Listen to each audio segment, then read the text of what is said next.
I was going to start the question just to talk a little bit about some of the biggest challenges, and I wanted to ask Kathy Thornton, actually. I sat in a little bit on her presentation, and I wanted to ask what were the biggest challenges she sees in her profession in the return to play protocol. We hear about things like doctor shopping, we hear about faking the impact test, we hear about parents really having struggles with their kids not getting back into play, and sometimes it's more the parents than it is the kids. Sometimes it's more the kids than the parents. But I wanted to kind of turn it over to her to get the ball rolling, if you will.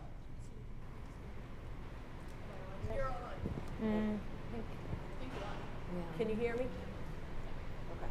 I think probably the biggest problem I see professionally is twofold. It's the athletes who will not report that they have concussion symptoms, and they will lie right to my face until I do something that I can prove that they do have symptoms. But also it's trying to get the parents on board. There are still so many parents that say concussions aren't a big deal. I've had 5 of them and I'm perfectly fine. I played through concussions my entire football career and I'm fine. So that's a twofold problem. It's very difficult trying to get both groups to understand the significance of treating concussions appropriately.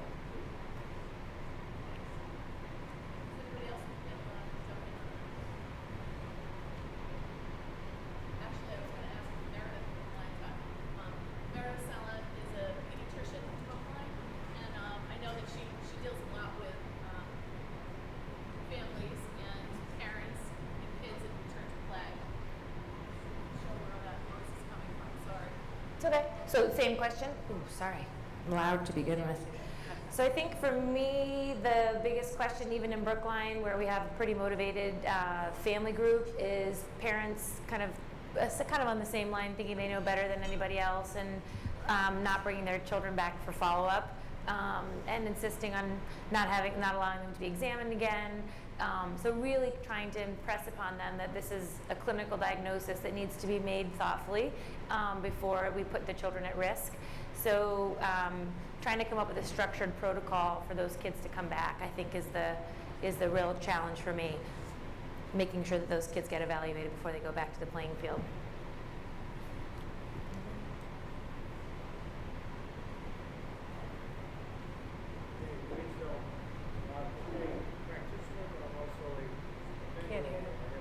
Exercise system for the neck.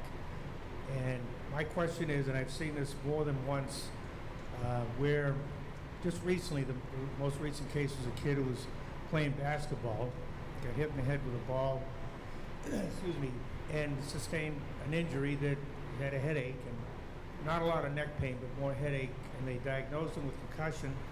And 6 weeks later, he still has this headache, and they say that, well, you still have concussion, you can't play.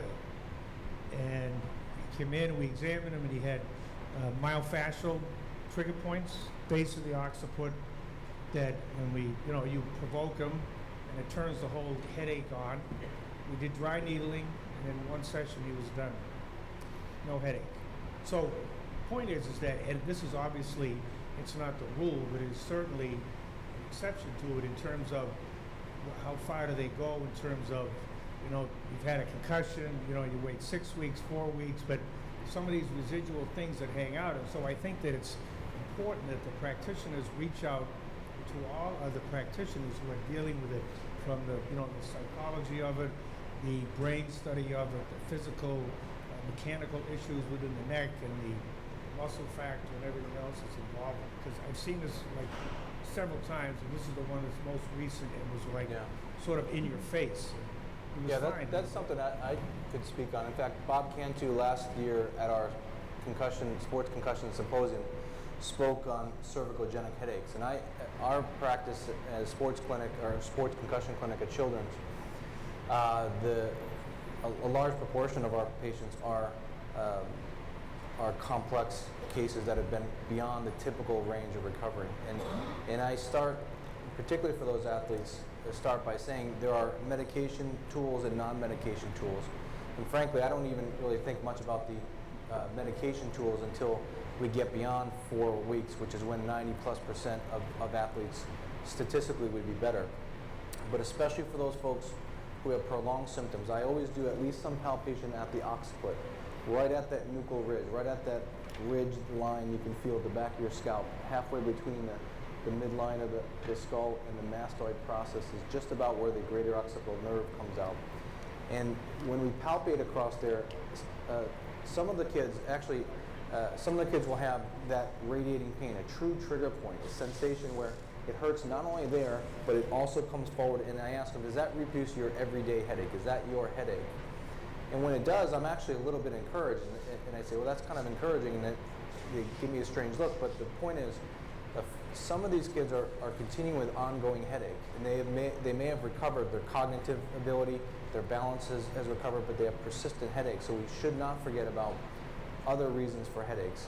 Migraines, of course, tension, but myofascial or neuropathic pain, so the nerve itself, the scalp pain, right? If we're pressing on that scalp and it reproduces headaches, I tell them, well, that to some degree is, I'm not pressing on their brain there, and it tells me at least some of their headache is probably other than concussion, and we might try acupuncture, physical therapy, tissue mobilization, or even occipital nerve blocks. But that's, I think, important to keep in mind. Other causes of concussion, particularly in folks who go beyond the typical recovery course that we see on average, and especially those who've recovered by a lot of other measures, but they still have headaches. Now, by the way, I'll still keep those folks out of contact sports. But if we just say, must be concussion, and we just wait and wait and wait, we miss an opportunity for other improvements.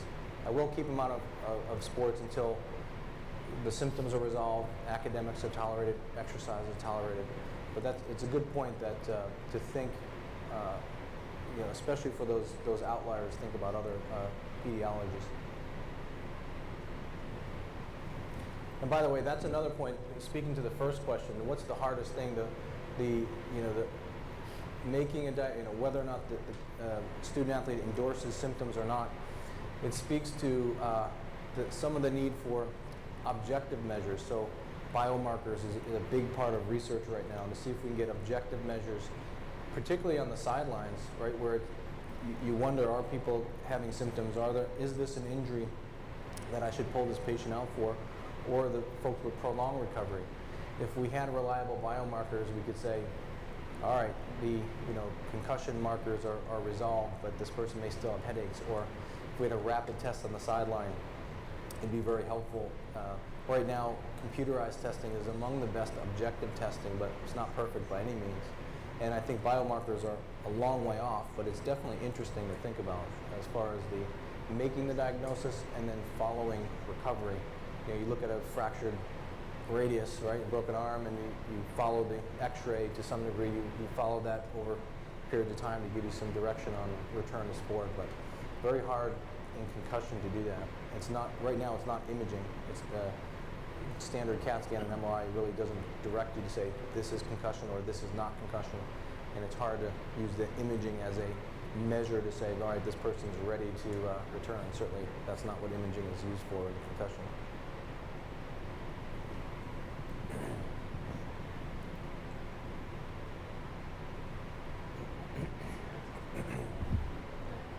If you don't want to get up, I understand that. That was probably a bad idea.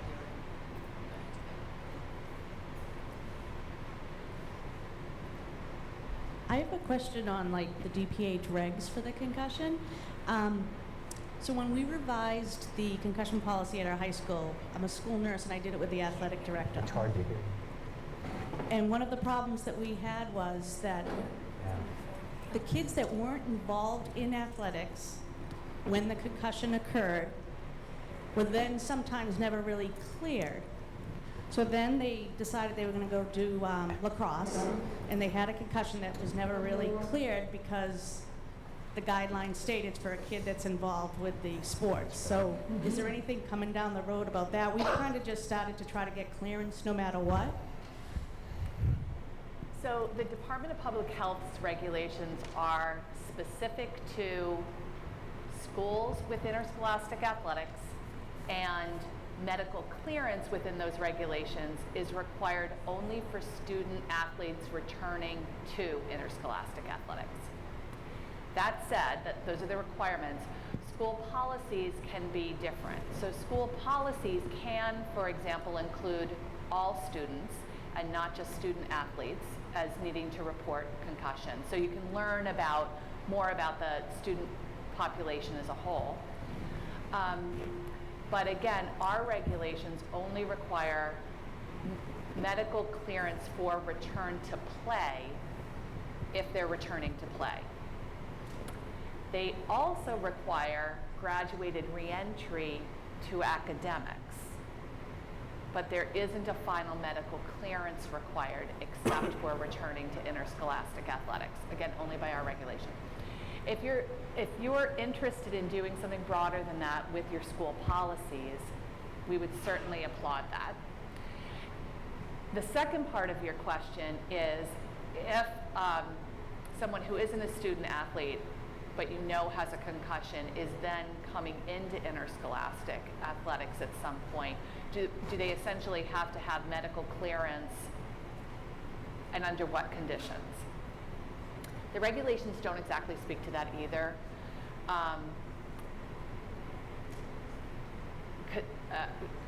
Because they didn't really contemplate this happening. So again, schools have done different things. In the workshop session earlier, we were talking about, I don't know if the certified athletic trainer was talking about a similar situation. She does require graduated reentry and subsequent medical clearance when somebody may have been injured outside of school sports, but she is aware of the concussion and now they're entering school sports. She does require medical clearance for return to play. And you do have to require it if the concussion did occur, the previous concussion occurred like the previous sports season, but they never, at the beginning of, let's say, year 2013, and they're trying to start sports again in 2014 and were never medically cleared, they do indeed have to get medical clearance. But if it occurred outside of interscholastic athletics, that's a much fuzzier line and is something that really needs to be dealt with through your school policies and how you want to determine what your policies are and sort of what your own liability is going to be in those cases. Can I just say one other thing, actually? I think that as we increasingly get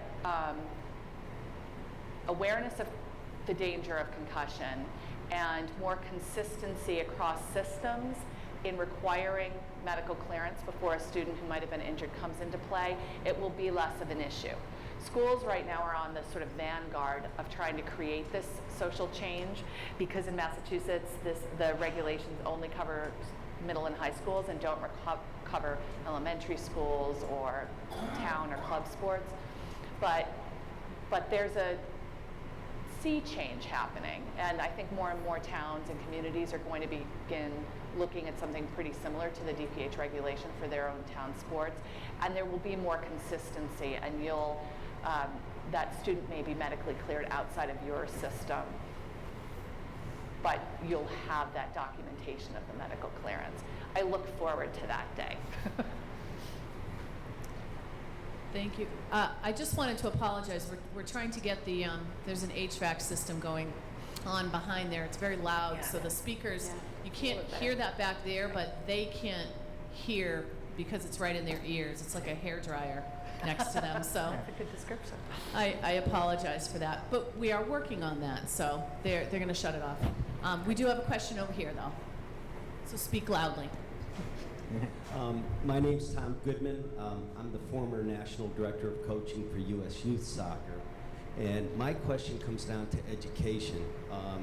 We have a big problem in our sport, and I'm sure in all other youth sports, where we have lots of volunteer coaches, and it's hard to get them. It's hard to get them to go to coaching education, especially for teaching correct heading technique and all of that.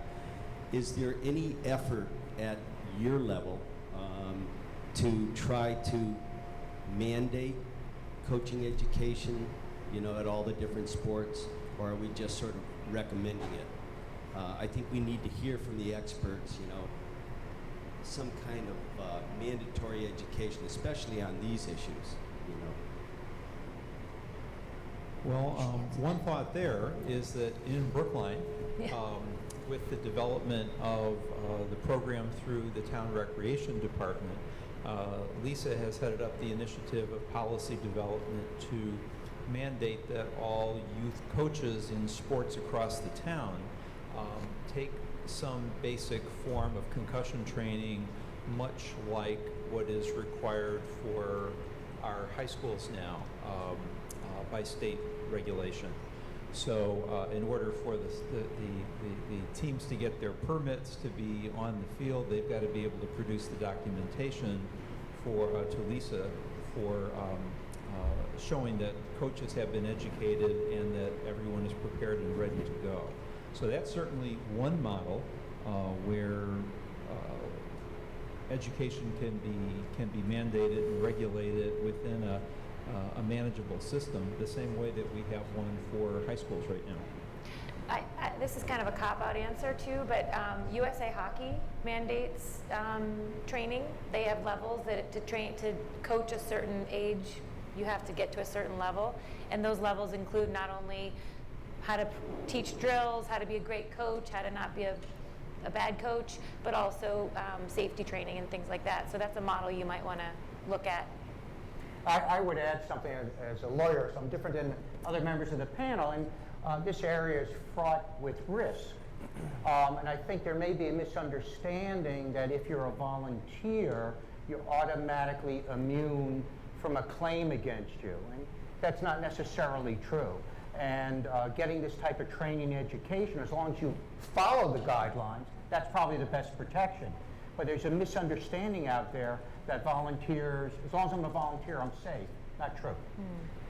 So, and I would just add two things. One is that for schools that are subject to the Department of Public Health's regulations, volunteers are clearly required to get the same level of training as coaches, as parents, as students. It's the same level of training that's required for all of those stakeholders.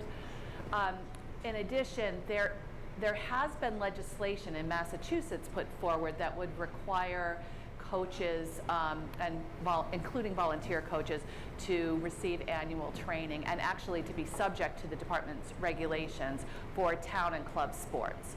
So this is an issue that I think is getting there's a lot more conversation about that. I don't, from what I've seen, I don't think that bill is going to move this year, but I think that it's a topic of conversation.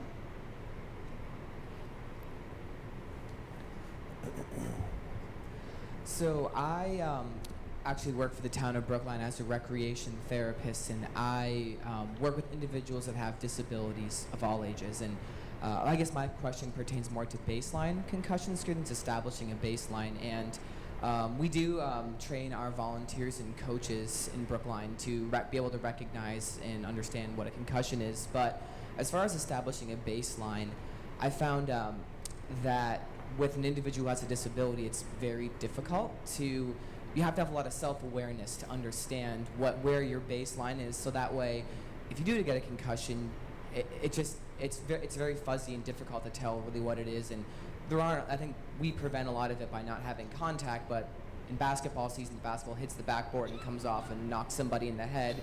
For someone who has a disability, that could result in a concussion. Do you know if there's any research being done around baseline concussion screenings for individuals that have disabilities and how that may differ from, someone who doesn't have a disability? Well, a thought there is that the concept of baseline testing, as we now see it, for example, with cognitive testing, but baseline testing can also be done for balance. It can be done for neurological testing too.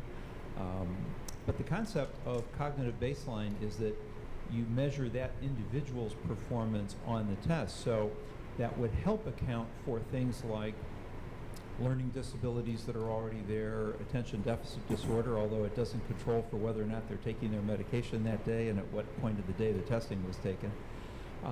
And any other unique profiles that we have. Now, baseline testing is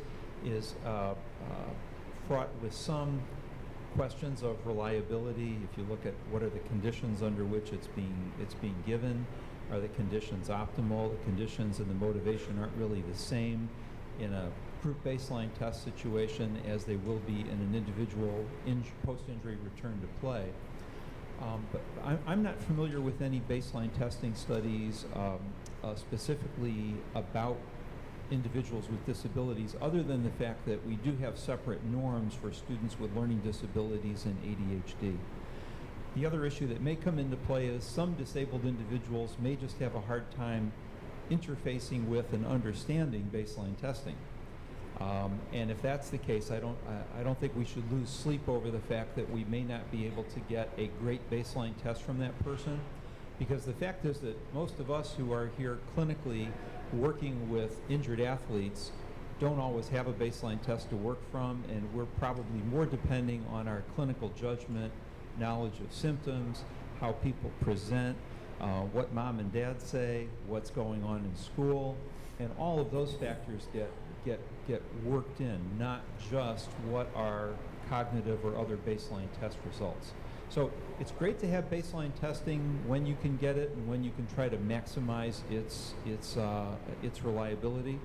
But otherwise, most of us are used to functioning without relying heavily on it.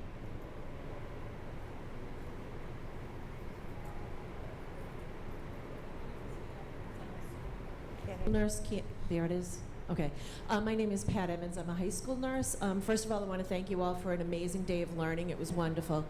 And my question is, again, along the education line, I'm trying to get away a little bit from preaching to the choir. Have there been any plans to present these kind of things to educators and administrators? That's where we find a lot of difficulty as well. You know, getting teachers to sort of understand. We all do a little bit of an education piece with them at the beginning of the year, but we have very limited time allowed to do that. I don't know if Desi has said anything or anything about it. We have done a little bit, I work for South Coast Health Systems. We have done a little bit of going out to area schools, and we offer education programs, so you may want to check with any of the hospitals in your area. We've gone out to speak to physicians, but also we spent, myself and a neuropsychologist went out to speak to the Reads Collaborative, which is I think 14 or 18 different school systems, to speak to the educators. Also, we have gone into schools on in-service days to educate the teachers on return to learn and on the physical, because unfortunately, as part of DPH law, and that's one of my big complaints, is that in my role as an athletic trainer, I'm trying to keep them out of sports and trying to help them get back to things, but I also am trying to help these kids get back into just their everyday life. And you've got teachers in some cases, luckily not at my school, are trying to push these kids because they don't understand, and because they don't have to take any of this education, they don't grasp the reality of the situation, that a child can look fine, walk fine, talk fine, but it doesn't mean they can sit in a class and do math for 6 hours or do Iowa testing or MCAS testing. So I would definitely check, and if you have an athletic trainer at your school, check with them. They may know somebody who offers that also. And if you don't, you can always give me, if you happen to be in the South Coast area, we can always help with that also. I would certainly ditto what Kathy's saying. I think anytime you can get someone with concussion expertise in front of a group of teachers at a faculty training day, back to school night, whatever it is, it's a good thing.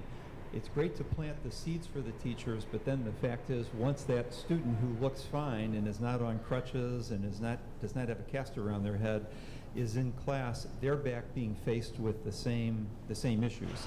I usually tell kids, if you've got 6 teachers, you have 2 who had high school concussions and get this totally, 2 who don't understand it all, but they're fine following the directions that are given, and 2 who think this is really blown out of proportion and think that they can either help you by pushing you along or think that you're faking it and that you need a good kick in the pants. So, you know, it's an effort every time. You've got to work with that group of teachers that's herding cats sometimes to, you know, get them all to work together, orient around this individual student's needs. And, you know, there's commonality from one student to another, but then there are those individual differences. Why could she start taking testing after 2 weeks and this guy isn't taking testing after 6 weeks? So education, you know, for the teachers, and then following up with them on cases. I think especially for teachers, there's really some basic required reading out there. I think they should read the consensus statement return the pediatrics paper called Return to Learning. And also there's a couple others. I think, I mean, there's a couple basic required reading. I think gives you some of that information that you're not just sitting or doing an online course. They really, I think, need to read the literature and see. In fact, things like the pediatrics paper, Returning to Learning, gives some very good practical advice about when we return student athletes back to school and why we're doing accommodations. In fact, Neal's paper in JATA, right, 2010, I think, is an excellent resource that I refer to a lot. It's got the academic accommodations, a nice table about the academic accommodations and the reasoning behind it. So you could really say I think there's at least 4 or 5 papers that don't take very long to read, but you'd probably keep going back to them as a teacher. It gives the grassroots basics of why we're doing what we're doing. So Neal McGrath, Journal of Athletic Training, right? 2010, excellent paper. The consensus statement, and Pediatrics 2013, Returning to Learning. And Nationwide Children's Hospital also has a great document for Return to Learn. It's a little bit longer, but I'm not sure where they're out of, but it has a lot of detail on just ways to help integrate that student in and explaining things too. I found teachers have found that helpful. So, I'm sorry. We're also. I just wanted to. Sorry to interrupt, but we put on a symposium at Children's, the Harvard Medical School, every year. It's going to be the 23rd of this month, I think. But the idea is exactly, I think, what you're doing for folks who are motivated and want to get deeper beyond just the online course and hear about training and assessment. That's what we're doing. So I would just also add, thank you for talking about the DESE, which is the Department of Elementary and Secondary Education. We have, so from the Department of Public Health, we've done some work with DESE around, in our frequently asked questions document that's on our website, providing some information to schools about return to academics and what's required in the graduated return to academics that any concussed student is required to have as part of their graduated reentry plan. But this is a really good conversation because we might be able to do some additional work with them. For example, they do periodic mailings to all superintendents. So we could ask that some of these materials be provided through that e-listserv. So anybody who would want to get those documents to me, we could get those out to that. I mean, that would be a big vehicle of at least offering the information to all of the teachers who are out there. I would also say that you're now officially your school's expert on concussions. And so I see no reason why every single person in this room can't have a staff meeting and just share what they learned today, even if it only impresses upon them the importance of being aware and that there's more information to come. Sometimes we wait for official guidelines or we wait for official symposia or anything like that in order to act, but I think that just doing it is the best way. So just grab a bunch of colleagues and teach them what you know. My daily role is that of a middle school nurse, but my unpaid job every day is that of a mom. Dr. Stern, my question is for you. Oh, thank you. Oh, wow. I'm the parent of twins that play competitive contact sports, and I was very intrigued by your presentation, especially regarding tau. And I was wondering if your database of studies looks into genetic relations. I'm sure Pete Brock would be interested in this as well with his 4 siblings who played. Is there any relation or are there any studies of genetics, especially with twins or that of siblings? That's a great question because that's one of the best ways to be able to look at risk for disease is to be able to look at twins, especially identical twins. And so that would be great. And then we could bang them around equally and see what happens. We do have some very interesting cases of deceased athletes where one person is still alive and one athlete is deceased. And so we found the disease in one of the athletes who is alive and we'll follow the sibling. We don't have a large enough database of athletes who are living to follow through life where there are identical twins, but that is a superb way for us to move forward with it. The thing that we need to figure out, though, first is what are the genes in question? And in order to answer a question of genetic risk without having a specific gene that we're looking at, one needs countless numbers of people to be able to figure out what those specific genes are. So it's a great concept. I take you up on your offer to study your kids. And yeah, just stay tuned. That's going to be a large part of the future. Hi, I'm also a school nurse and a figure skating coach on the side. And this question is, I guess for Dr. Saillant. If I'm assessing someone for a potential concussion, say at school, what do you suggest I do for a neurological assessment? Like just, they come into my office, I'm trying to discern what's gone on, and I take a history, but what do you suggest I do next?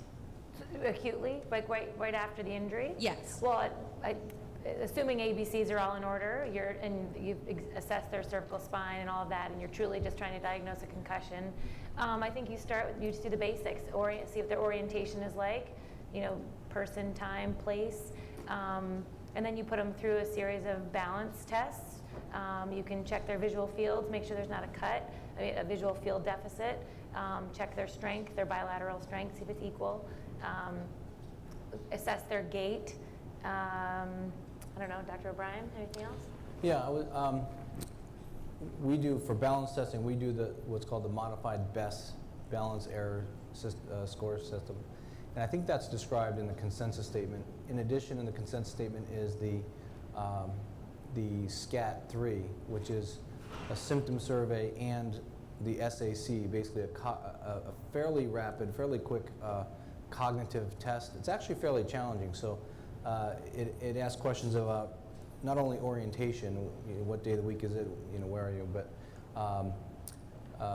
immediate memory, delayed memory. So it walks you through very easily, very simply, a fairly challenging test where you ask them to remember 5 objects and you ask them again at the end of the test. It's what I use on the sideline when I'm covering football games and we're trying to assess get a sense, is this concussion or not? We'll see a big hit, we'll evaluate the athlete. Of course, we need their symptom reporting, but I'll do some cognitive assessment as best I can, and so the SAC is included in the SCAT. When I say the SCAT-3, it's a tool that's readily available, is free of charge, and I believe it's it's in the consensus statement if you download from the British Journal. So that, if you look at that, it's, I think, very easy to get familiar with. That's probably your best cognitive assessment rapidly in a neurologic test. So cranial nerves. I like to do rapid alternating movements, and for instance, finger to nose, and they'll touch my finger, they'll touch their nose, and we'll look at a moving object. I have them do some sort of rapid alternating movements. There's also some apps for that that are not bad, actually. That you can do on an iPad or smartphones. One is specifically for the SCAT-3. There's another called Care Sport that includes the SAC and the BESS and symptom report. And they're able to then keep data available for you to follow up someone. But it's there. If you don't remember the exam, it's there for you to practice before they come in, but also to be able to keep the data. Could you also just review, when you mentioned, assessing cervical spine and all that, so once in a while I'm called out to a field, but often a kid is coming in off the playground crying. With the cervical spine exam? Yeah. Well, that's a big question. So I think the most important thing is if you truly think there's any cervical spine injury, they need to be immobilized immediately. So number one. And then, but if you're, just trying to make yourself feel better or see what the child's looking for point tenderness along the spinous processes is probably the most important thing. And checking to see if there's any tenderness there, or even sometimes it's just in the paraspinous muscles. And seeing if there's any tingling sensation or loss of feeling in their upper extremities. But really, if you have question about the mechanism of injury, and any C-spine stuff, they need to be immobilized and dealt with in the hospital.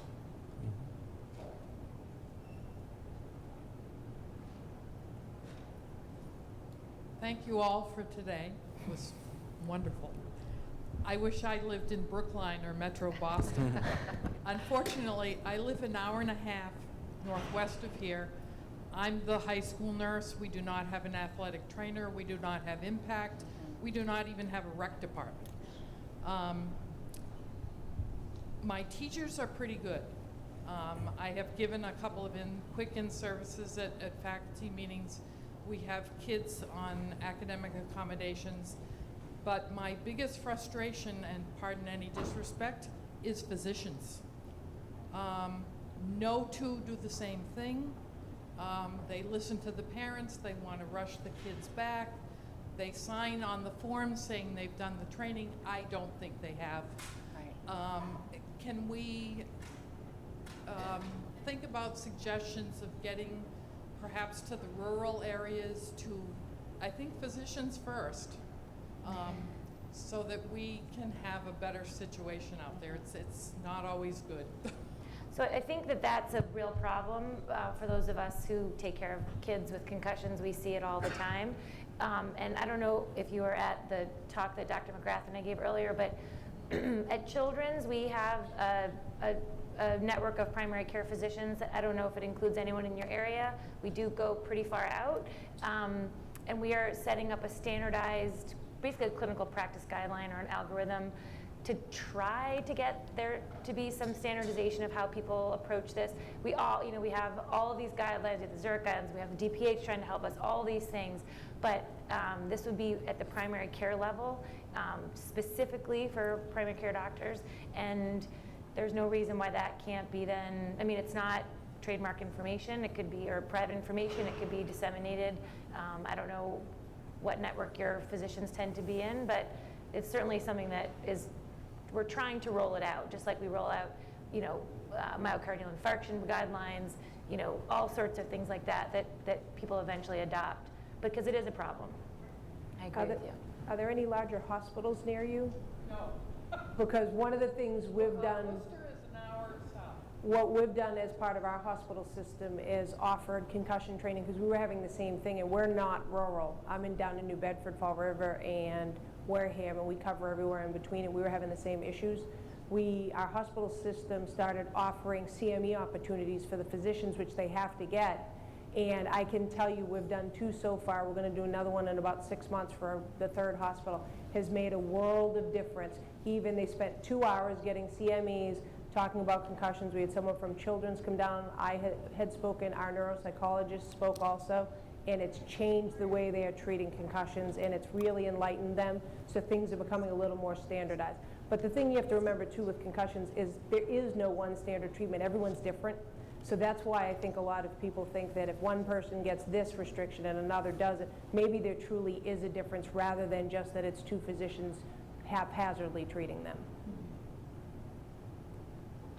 So I don't know if there are any other questions, but I actually just had a comment about that, and just I'm Lisa Paradis, I'm the person who kind of put this together with the help of a whole bunch of people. But as a follow-up to that, part of what I heard as I was doing this, I had a little feedback thinking, and I started to think as I was doing this that people felt like this subject was saturated. Like there was so much information out there, and it was sort of like it was almost like people were treating it as a trend. I do hear that a lot, that the subject of youth concussion is a trendy thing, and that it's almost implying that it'll go away, which I think we all in this room, we know that it's not. But I just sort of wanted to point out that I don't believe, and I don't know if anyone in this room believes, that this particular subject matter is saturated with information or data or anything. It's just sort of in its infancy state. It's getting a lot more media attention, a lot more coverage. But certainly this woman who just spoke about the rural places, not even rural places like Kathy just said, there are a lot of people out there who do not have information, they don't have data, they don't have support, they don't have support systems in place. So it's really important that as Meredith had said, to take whatever you get from here, network with your colleagues, those people who might not even be in your system, in your agency or your school system or anywhere, and be able to sort of spread the word. As of now, you're an official disciple of the concussion information, and we expect you to spread the word if you can, because clearly it's going to be a grassroots effort if we're going to get to some of the places that that you had spoken about. So with that, I want to thank everybody, and I think we're done for the day. Thank you.